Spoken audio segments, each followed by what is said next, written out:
Well, Tyrese, thank you so much for catching up with us today. How have you been? I know these last couple of years have probably been a bit of a blur since you left Lexington officially, but just catch us up. What's going on and how are you doing? Doing great. I appreciate y'all for having me. Life's great. I have no complaints. I'm completely blessed. God is great.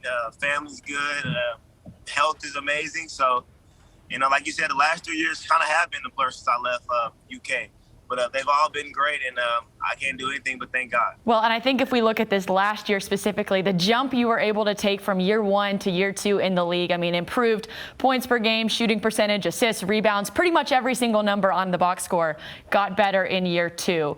Can you give us your secrets? What were you doing to make that jump, and how can you keep it going into year three? Yeah, there is no secret to it. I always tell people, I just work. I work extremely hard and try to be the best I can possibly be. It may get corny, but I use the slogan of getting 1% better every single day.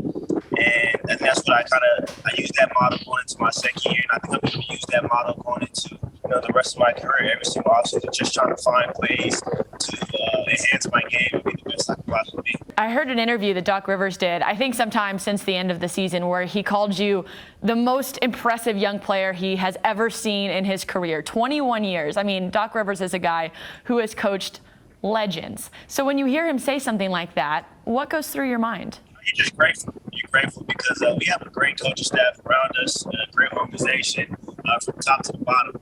And I really just appreciate all he's done for me. He challenged me my rookie year to be better. I know he sat for didn't play much for 2 or 3 weeks during the season, during the stretch during the season my rookie year.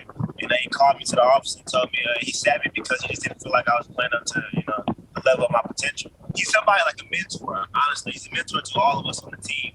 He's not just trying to help us be the best basketball team or win a championship, which that's his job. But he's also helping us become better men.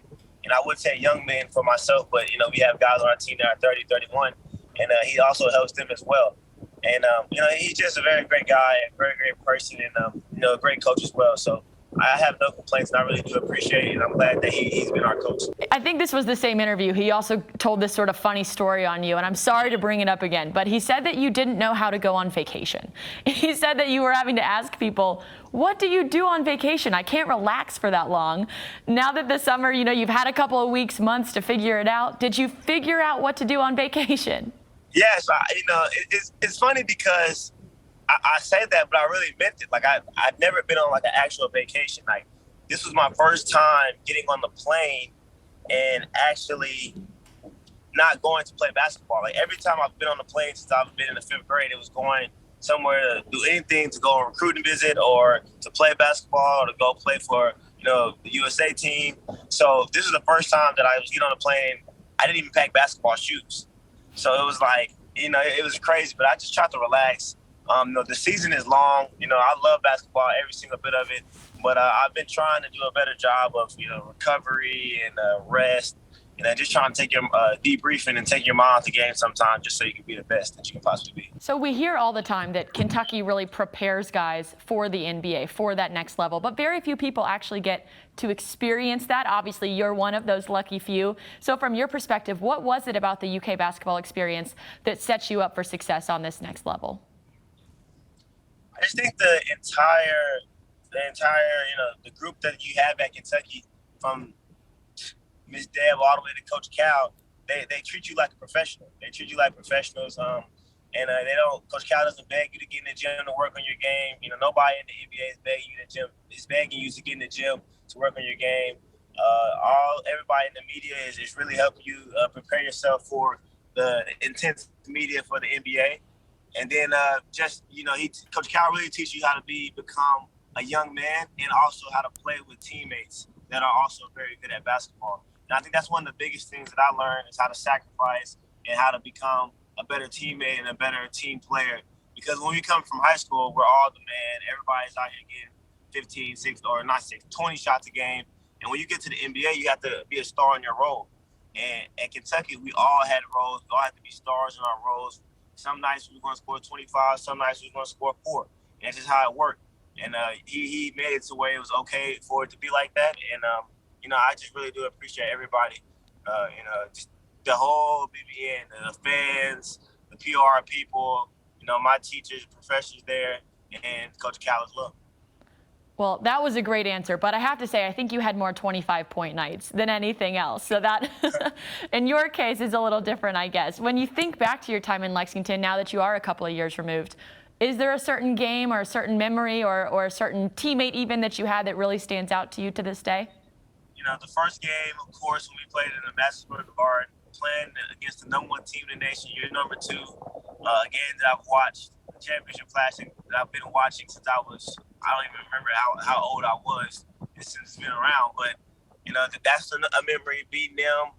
I think another one was when we played Florida at Kentucky. I can remember Emmanuel quickly hitting like 4 or 5 threes in a row, which was amazing.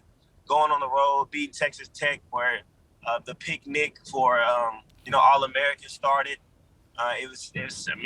And these are games that we were so a close-knit group that, like I said, we didn't care who was scoring the points. We didn't care about any of that. It's always about winning and having a great time. And I think that was a testimony to Coach Cal and our coaching staff there. And it was just an amazing time. And I still talk to those guys today. I love that. And I hate to take us back to March 2020 because that was just such an insane time. But when you look back at the team that you were on, things were really clicking at the end of the year, a lot of momentum going into that SEC and NCAA tournament. And then it all gets shut down. And I know that's something that I've thought a lot about. I know the fan base has wondered a lot about over the years. What would have happened in that tournament? Is that something you have thought a lot about since then? Yeah, it's sad because I think about it every single time that March Madness rolls around now. It's because it's like I would never, us freshmen that didn't play anymore on that team, we would never get that experience. I think I may be the only one because Keon went back. I may be the only one. I don't know. I can't remember. But yeah, it's just crazy. Like I'll never have an experience for like that thrill or that anticipation of playing in the March Madness and that excitement. But it was crazy because, like you said, we were clicking. I remember Johnny Juzang and Keon and guys that hadn't played that much during the year were coming along at the end of the season. I think Coach Cal knew where we were going to. We knew what we needed to run to get a bucket. And then we just had a lot of competitors on our team that didn't like to lose. And I think that's one thing that really, Coach Cal brought the best out of us. And now you do get to come back to Lexington for this upcoming camp this weekend. How excited are you to get back, and why should kids in Lexington and all throughout Kentucky make the trip to come see you this weekend? Yeah, I'm extremely excited to come back. And, I did these camps in what I call my 3 homes. I feel like Kentucky was a part of this, even though I was only there for, 6-7 months. It has a special place in my heart because I went through so much adversity there. I had so much success there. I met so many people that I'll have lifetime relationships with. I feel like it had to be a part of this little tour that I was doing. So I did, the first one in Philly, which is where I play now. Second one was from my hometown in Garland, in Dallas. The Dallas area is where I grew up. And then the last one will be Lexington because I just want kids to come in and see, have a little fun. See what it takes to be the best they can possibly be. The biggest thing I want them to learn is no matter what, your passion is, like everybody's passionate won't be, go to the NBA or go to the NFL. Some of us will be doctors, lawyers, broadcasters, you never know, teachers. So I just want them to take away that whatever you want to do, chase your dream. Like find a way to get better at it every single day and get better at your craft so you can be the best that you can possibly be. Whether it's, like I said, doctor, lawyer, firefighter, police, it doesn't matter. I just want them to be able to go out there and try to be the best they can possibly be. Well, that's a great message, and I know people are going to be really excited to meet you this weekend. Thank you so much for talking with us, and we will see you there. All right. Thank you so much for having me. I appreciate y'all. This is BBN Tonight from your official UK station for Big Blue Nation.